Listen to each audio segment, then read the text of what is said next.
نحمده ونصلی علی رسولہ الکریم اما بعد۔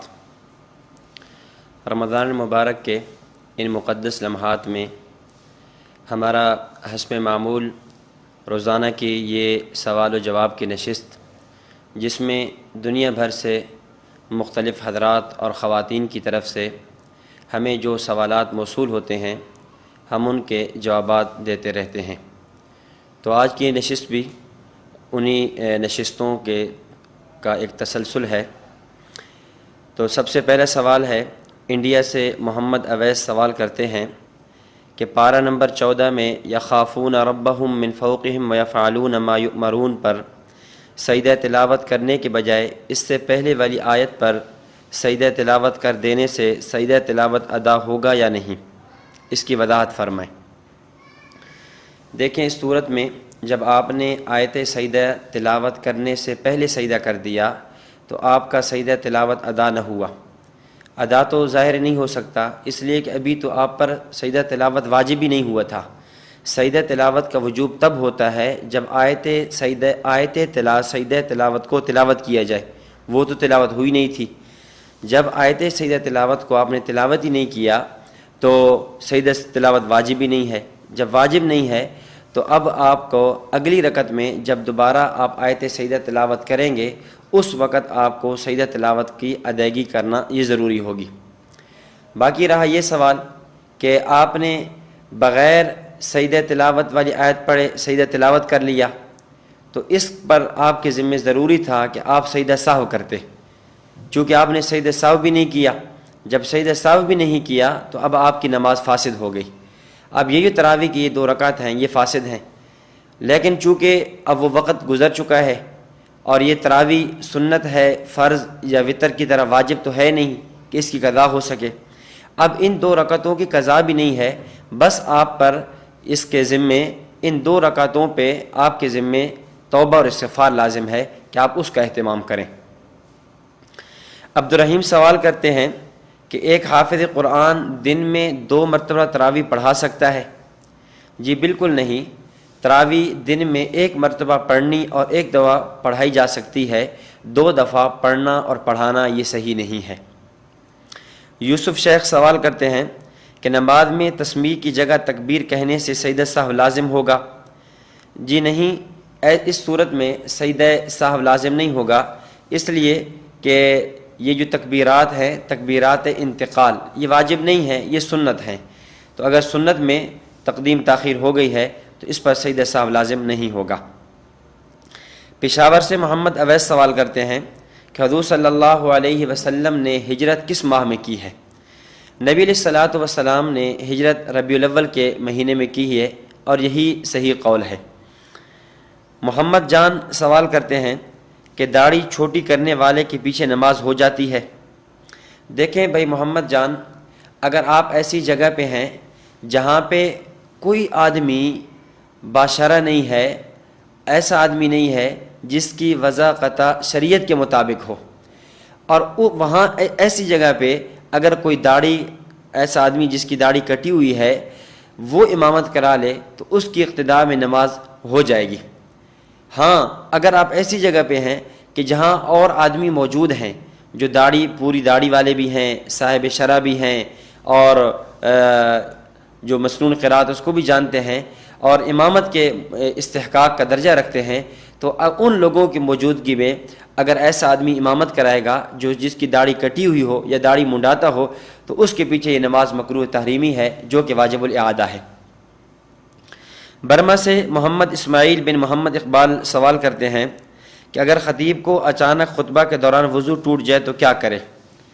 اگر ایسا واقعہ پیش آ جائے تو خطیب کو چاہیے کہ اپنا خطبہ پورا کر لے اور پورا کرنے کے بعد پھر وضو کرے اور وضو کر کے پھر نماز کو پڑھائے۔ اسلم عالم سوال کرتے ہیں کہ ایک آدمی تراویح پڑھا رہا ہے، پیچھے سے مقتدی نے لقمہ موبائل سے دیکھ کر دیا تو کیا نماز ہو جائے گی؟ دیکھیں، احناف کے ہاں اس صورت میں نماز فاسد ہو جائے گی۔ احناف کا موقف یہ ہے کہ اگر نماز پڑھانے والا امام ہو یا پیچھے نماز پڑھنے والا مقتدی ہو، وہ مصحف سے قرآن کریم سے دیکھ کر تلاوت کریں یا قرآن کریم سے لقمہ دے اور امام اس کے لقمے کو قبول کر لے تو اس سے نماز فاسد ہو جاتی ہے۔ بدائع الثناء میں علامہ کاسانی رحمۃ اللہ علیہ فرماتے ہیں کہ لو قرأ المصلی من المصحف فصلاته فاسدۃ عند ابی حنیفہ رحمہ اللہ تعالی، اگر نمازی نے دوران نماز قرآن کریم سے مصحف سے دیکھ کر تلاوت کی تو اس کی نماز فاسد ہے، امام صاحب رحمۃ اللہ علیہ کے نزدیک۔ اسی سائل کا دوسرا سوال ہے کہ اگر امام کو ایسا شخص جو امام کے پیچھے نماز نہ پڑھ رہا ہو وہ لقمہ دے تو کیا امام کی نماز فاسد ہو جائے گی؟ جی ہاں بالکل، اگر امام نے اس کا لقمہ قبول کر لیا تو نماز فاسد ہے۔ کیوں؟ اس لیے کہ جو پیچھے نماز میں نہیں ہے، مقتدی نہیں ہے، نماز میں نہیں ہے، باہر ہے، تو اس کا لقمہ قبول کرنا یہ امام کا خارج سے لقمہ لینا ہے۔ اور علماء کا، فقہاء کا اصول ہے کہ تلقن من الخارج یہ نماز کو فاسد کر دیتا ہے، کہ خارج آدمی سے جو نماز میں نہیں ہے اس سے کوئی چیز تعلیم لے لینا، لقمہ لے لینا، یہ نماز کے فساد کو لازم کرتا ہے۔ اس لیے اس صورت میں اگر امام نے لقمہ قبول کر لیا تو نماز فاسد ہو جائے گی۔ کراچی سے محمد عبداللہ سوال کرتے ہیں کہ جنازہ جب لے کر جاتے ہیں اس وقت کیا پڑھنا چاہیے؟ ہمارے محلے میں جنازہ لے جاتے وقت آہستہ آواز سے کلمہ شہادت پڑھتے ہیں، اس طرح نہیں کہ ایک آدمی بلند آواز سے کہے کلمہ شہادت پڑھو، سب پڑھتے ہیں، بلکہ سب اپنا اپنا پڑھتے ہیں اور جو کندھا دیتا ہے صرف وہی پڑھتا ہے، تو اس میں رہنمائی فرمائیں۔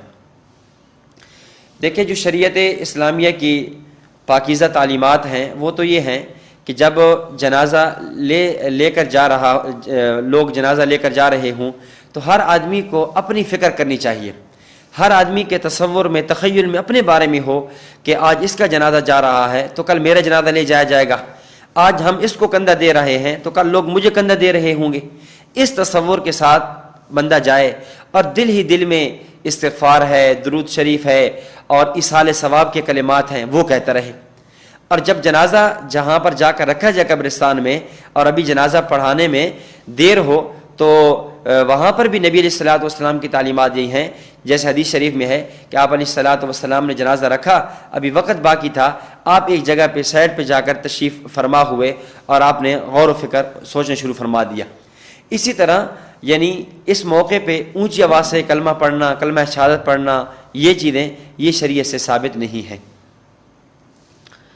انڈیا سے محمد اسرافیل سوال کرتے ہیں کہ یکم مئی کو بتایا گیا تھا کہ سنت غیر موقدہ کے قاعدہ اولیٰ میں التحیات کے ساتھ درود اور دعا بھی پڑھا جائے گا، حالانکہ ہمارے ہاں مسئلہ تو یہ ہے کہ اللہم صلی علی محمد بھی پڑھ لیں تو سجدہ سہو کرنا ہوتا ہے۔ دیکھیں محمد اسرافیل، آپ دو مسئلوں میں فرق نہیں سمجھے، دو مسئلے الگ الگ ہیں، ایک ہے سنت موقدہ اور ایک ہے سنت غیر موقدہ۔ سنت غیر موقدہ پڑھنے کا طریقہ اور ہے اور سنت موقدہ پڑھنے کا طریقہ اور ہے۔ سنت غیر موقدہ جیسے عصر سے پہلے کی 4 سنتیں ہیں، عشاء سے پہلے کی 4 سنتیں، یہ غیر موقدہ ہے۔ یہ حکماً 2 سنتوں کی طرح ہوتی ہیں، یعنی یہ جو جب پڑھی جائیں اس میں دوسری قاعدے میں تحیات کے بعد درود شریف اور دعا اور اس کے بعد کھڑا ہو کر پھر تیسری رکعت میں ثنا سے شروع کرنا، یہ ہوتا ہے۔ بخلاف سنت موقدہ میں، سنت موقدہ کے اندر وہاں پر یہ 2 رکعت الگ ہوتی ہے، اس لیے دوسری رکعت میں جب اللہم صلی علی محمد پڑھیں گے اب سجدہ سہو لازم ہو جائے گا۔ اس لیے سنت موقدہ کا طریقہ اور ہے اور سنت غیر موقدہ کا طریقہ اور ہے۔ ہاں سنت موقدہ میں کوئی آدمی اللہم صلی علی محمد پڑھ لے گا تو یہ سجدہ سہو لازم ہو جائے گا، اور غیر موقدہ میں پڑھ لے تب بھی ٹھیک ہے، نہ پڑھے تب بھی ٹھیک ہے۔ انڈیا سے ریاض احمد سوال کرتے ہیں کہ نماز تہجد زیادہ سے زیادہ کتنی رکعت ہیں؟ نماز تہجد زیادہ سے زیادہ 8 رکعت ہیں۔ نبی علیہ الصلوۃ والسلام کا اکثر معمول 8 رکعت پڑھنے کا رہا ہے۔ ہاں کم میں کوئی 6 پڑھنا چاہے، 4 پڑھنا چاہے، 2 تک پڑھ سکتا ہے، لیکن زیادہ سے زیادہ رکعت وہ 8 ہیں۔ انہی کا دوسرا سوال ہے کہ اگر کسی شخص پر بہت سارے سجدہ تلاوت جمع ہیں تو وہ کیسے ادا کرے؟ بس ایسے آدمی کو چاہیے کہ اپنی تلاوت کے اعتبار سے اپنے سجدہ تلاوت کا اندازہ لگا لے۔ مثال کے طور پہ ایک آدمی کا معمول ہے روزانہ پارہ پڑھنے کا، تو اب وہ مہینے میں ایک قرآن کریم ختم کرتا ہے اور 12 مہینوں میں، 1 سال میں اس کے 12 ختم ہوتے ہیں، اور ایک قرآن کریم میں 14 سجدہ تلاوت ہیں۔ اب 14 ضرب 12 کرے، اب جتنے یہ سجدہ تلاوت بنتے ہیں اتنے سجدہ تلاوت کی ادائیگی کر لے۔ یہ یوں اندازہ لگا کر سجدہ تلاوت کو ادا کر لے اور جب تک اطمینان ہو جائے اس وقت تک سجدہ تلاوت کرتا رہے، اطمینان کے بعد پھر بس کر دے۔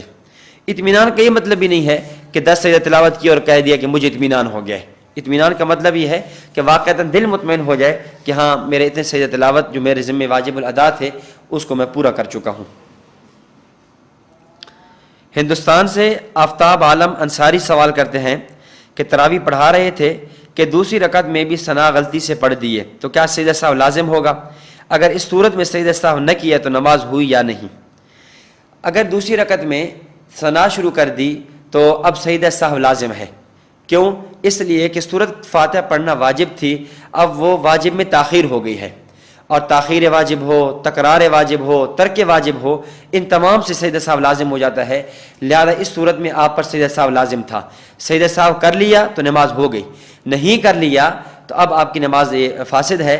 یہ 2 رکعتیں ختم ہو چکی ہیں اور اب ان کی 2 رکعتوں کی قضا بھی نہیں کی جا سکتی کیونکہ وقت گزر چکا ہے، اور فرض نماز یا وتر تو ہے نہیں کہ بعد میں بھی اس کی قضا ہوتی رہے۔ اب اس پر آپ کے ذمہ توبہ اور استغفار لازم ہے۔ Muzaffar Nagar U P India سے عبد الباسط قاسمی بن قاری عبد الواحد سوال کرتے ہیں کہ زید گھر پر فرض نمازیں پڑھتا ہے اور گھر پر زید کے علاوہ کوئی دوسرا مرد نہیں ہے، اس کے ساتھ گھر کی مستورات بھی فرض نمازیں پڑھتی ہیں، زید ان کی امامت کرتا ہے، تو اس صورت میں جب کہ زید کے پیچھے پڑھنے والی مستورات ہے تو اب نماز شروع کرنے سے پہلے اقامت کہنے کا کیا مسئلہ ہے؟ اقامت کہی جائے گی یا نہیں؟ اس صورت میں اقامت تو کہنی ہوگی، بس امام کو چاہیے وہ خود ہی اقامت کر دے، اقامت کہہ دے، امام اقامت ہی کہہ دے اور پھر اپنے پیچھے جو مستورات ہیں محرم مستورات ان کے اقتداء کی نیت بھی کر لے اور پھر نماز شروع کر دے، یوں اس طرح ہی نماز ٹھیک ہو جائے گی۔ انڈیا سے نعمان شیخ سوال کرتے ہیں کہ میں نے کچھ لوگوں کو قرض دیا ہوا ہے، 3-4 سال ہو گئے لیکن مجھے ابھی تک قرضہ واپس نہیں ملا اور کوئی پتہ نہیں ہے کہ کب ملے گا، تو کیا اس صورت میں مجھے زکوٰۃ دینی ہوگی؟ دیکھیں، اگر آپ کا یہ قرضہ ایسا ہے کہ جس کے ملنے کے ابھی تک کوئی امید ہی نہیں ہے، کوئی یقین ہی نہیں ہے، پتہ نہیں ہے کہ ملتا ہے یا نہیں ملتا، تو فی الحال آپ پر یہ زکوٰۃ موقوف رہے گی۔ لیکن جو ہی آپ کو یہ قرض مل جائے گا اس وقت آپ کو اس تمام قرض پر زکوٰۃ کو ادا کرنا ہوگا، چاہے 2 سال گزر گئے، 3-4 سال، جتنے بھی سال گزر گئے، اب آپ کو جب یہ قرضہ موصول ہو چکا ہے اس وقت آپ کی ذمہ ان زکوٰۃ کی ادائیگی ضروری ہوگی۔ باقی آپ چاہیں تو یکمشت اکٹھے ہی ادا کر دیں، اور اگر آپ چاہیں تو اس کی قسطیں بنا لیں، قسطیں بنا کر تھوڑا تھوڑا کر کے آپ اس قرض کو ادا کر دیں۔ ہاں، اگر آپ قرض کے موصول ہونے سے پہلے ہر سال آپ زکوٰۃ ادا کرتے رہے ہیں تب بھی جائز ہے، آپ کی زکوٰۃ ادا ہو جائے گی۔ ایاز سوال کرتے ہیں کہ جس آیت پر سجدہ پورا ہو رہا ہو اگر اس پر سجدہ کرنا بھول گیا، 2-3 آیات آگے پڑھ دیا تو کیا سجدہ ادا ہو جائے گا؟ اگر پہلی بات تو یہ ہے اور بہتر اور اصل یہی ہے کہ جیسے ہی آیت سجدہ تلاوت کی گئی فوراً اسی وقت جو ہے سجدہ تلاوت کر لیا جائے۔ اگر اس وقت نہ کر سکا تو 3 آیات تک گنجائش ہے، 3 آیات پڑھنے تک نہیں کیا اور 3 آیات پڑھنے کے بعد کر لیا تب بھی ادا ہو جائے گا۔ لیکن اگر 3 آیات سے آگے چلا گیا، چوتھی آیت پڑھ لی یا آگے چلا گیا، اب اس کے بعد یہ سجدہ تلاوت ادا نہیں ہوگا۔ اب یہ سجدہ تلاوت چونکہ نماز میں پڑھا تھا، اب اس سجدہ تلاوت نماز والے سجدہ تلاوت کے لیے ضروری تھا کہ اسے نماز ہی میں ادا کیا جاتا، چونکہ نماز میں ادا نہیں ہوا، اب یہ غیر نماز سے باہر بھی ادا نہیں ہو سکتا۔ اب اس پر توبہ اور استغفار لازم ہے، اس کے علاوہ اس کی ادائیگی کی کوئی اور صورت نہیں ہے۔ انڈیا سے حافظ محمد نفیس سوال کرتے ہیں کہ تراویح عشاء کے فرض نماز سے پہلے پڑھ سکتے ہیں اور ایسی وتر تراویح سے پہلے پڑھ سکتے ہیں؟ دیکھیں، تراویح کی نماز تو عشاء کے فرض نماز سے پہلے نہیں پڑھ سکتے۔ تراویح عشاء کی فرضوں کے تابع ہے، پہلے فرض پڑھے جائیں گے پھر اس کے بعد تراویح پڑھی جائے گی۔ اگر فرض نہیں پڑھے تراویح شروع کر دی تو تراویح نہیں ہوگی۔ باقی رہا وتر کی بات، ہاں وتر اگر تراویح سے پہلے پڑھ دیے تو البتہ ہو جائیں گے، لیکن خلاف سنت ہے۔ سنت یہی ہے کہ پہلے عشاء کے 4 فرض پڑھے جائیں، پھر 2 رکعت سنت پڑھی جائے، پھر 20 رکعت تراویح پڑھی جائے اور اس کے بعد 3 رکعت وتر پڑھی جائے۔ یہ مسنون طریقہ ہے۔ اگر کوئی آدمی 20 رکعت تراویح سے پہلے 3 رکعت وتر پڑھ لیتا ہے تب بھی اس کے وطر ادا ہو جائیں گے، اس لیے کہ وطر ایک مستقل بذات ہے۔ گجرات سے شہزاد الحسن سوال کرتے ہیں کہ اگر مسلمان والدین کا بالغ بچہ اسلام چھوڑ کر دہریہ، شیعہ یا قادیانی ہو جائے تو والدین کو کیا لاحِ عمل اختیار کرنا چاہیے؟ برائے مہربانی ای میل کے ذریعے جواب دیں۔ دیکھیں بھائی شہزاد الحسن، ای میل کے ذریعے تو جواب مشکل ہے، ہماری یہ نشست ہوتی ہے لائیو سوال و جواب کی، جس میں ہم سوال جواب دیتے ہیں، تو اس سلسلے میں والدین کو چاہیے کہ سب سے پہلے اس بچے کو سمجھائیں، اس کے جو شکوک اور شبہات ہیں اسلام کے متعلقہ کسی متباہر عالم جو اپنے علاقے کا یا قریب کا یا عالم جو میسر ہو اس سے رابطہ کر کے اس کے سامنے اس کی اشکالات پیش کیے جائیں اور وہ عالم ان کے اس کی اشکالات کو حل کرے۔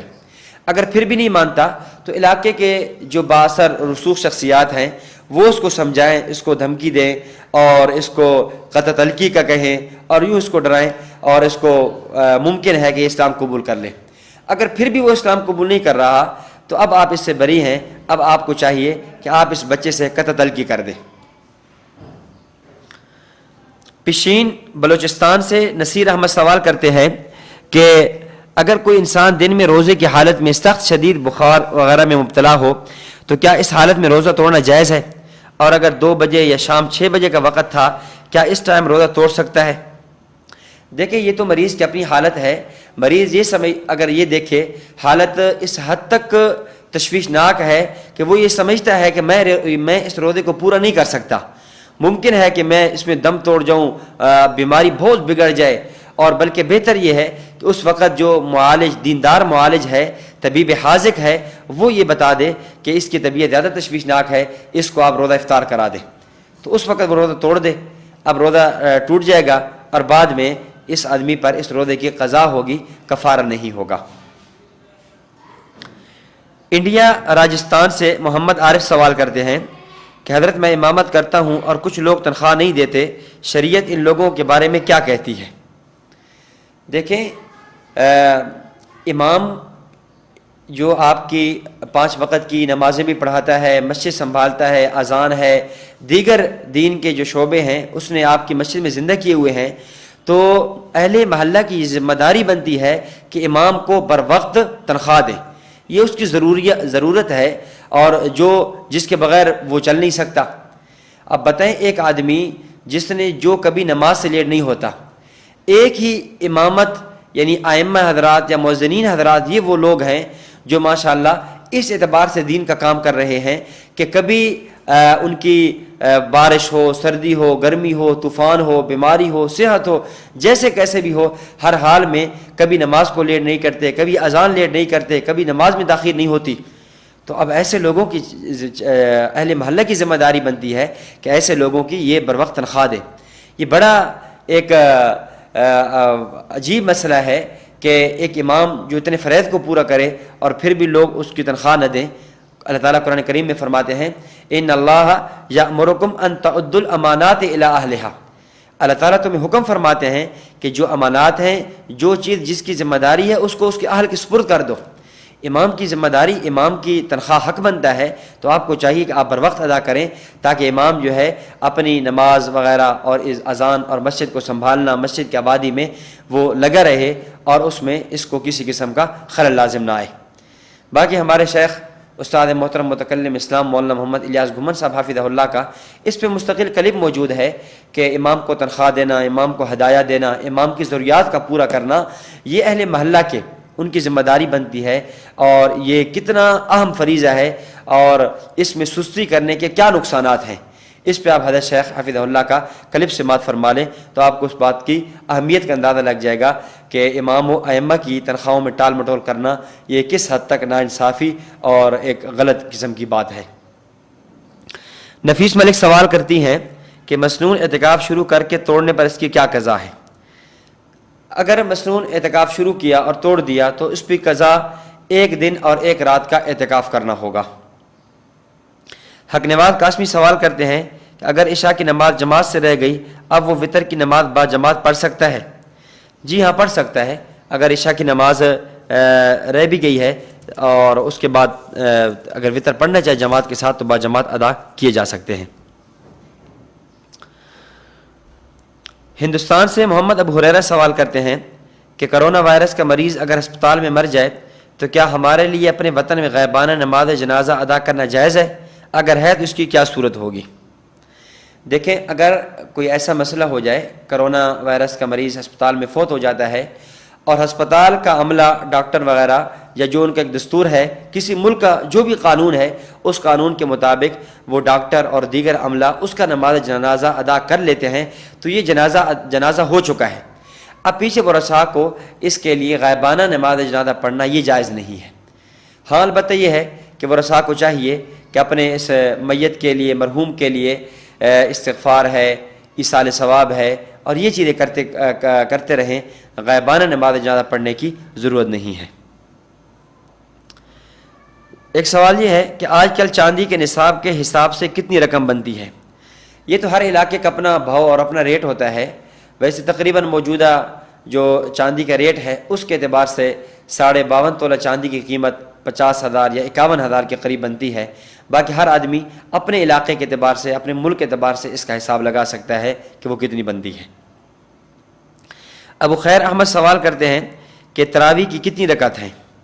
دیکھیں، تراویح کی 20 رکعت ہیں، نہ تو تراویح کے 8 رکعت ہیں اور نہ ہی 10 رکعت ہیں۔